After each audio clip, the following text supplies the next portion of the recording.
नमस्कार मित्रांनो, आपल्या डेली ब्लॉगमध्ये सकाळ सकाळ लवकर आवल्यानंतर समोर बघतोय तर काय आमचा बोका वर टांगड्या करून झोपला होता. पुतण्या सुद्धा मागे लागला होता दुकानावरती येण्यासाठी.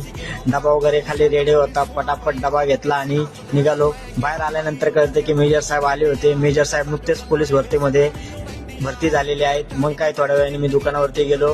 डबा वगैरे अमर शेठकडे दिला. डबा दिल्यानंतर मस्त आपले दुकानाला साफसफाईला वगैरे घेतले. मित्रांनो, नेहमी मी सांगतो की दुकानात आपली साफसफाई हवी, कारण प्रत्येक येणाऱ्या कस्टमरला साफसफाई ही खूप गरजेची असते. थोड्याच वेळात बिल बुक काढलंय. बिल बुक काढल्यानंतर आम्हाला सांगितलं आज कोणती कोणती ऑर्डर आहे. आम्हाला सगळी ऑर्डर सांगितल्यानंतर वेळ झाली होती नमाजची. नमाजला गेलो. नमाजला गेल्यानंतर आमचा तिथं बंधू रियाज भेटला. रियाज भेटल्यानंतर आम्ही दुकानात आलो. दुकानात आल्यावरती एक कस्टमरचा केक ऑर्डर आला होता. ऑर्डर वगैरे देऊन मस्तपैकी घरी गेलो. घरी गेल्यानंतर तिथं मस्त चिल्ली पिल्ली भेटली होती. जेवण वगैरे झाल्यानंतर परत मी आपल्या एका कॉलकडे गेलो होतो. कॉल वगैरे करून झाल्यानंतर दुकानात आलो. आणि अशा तऱ्हेने परत भेटूया आपल्या नवीन ब्लॉग. करा आणि सबस्क्राईब करा.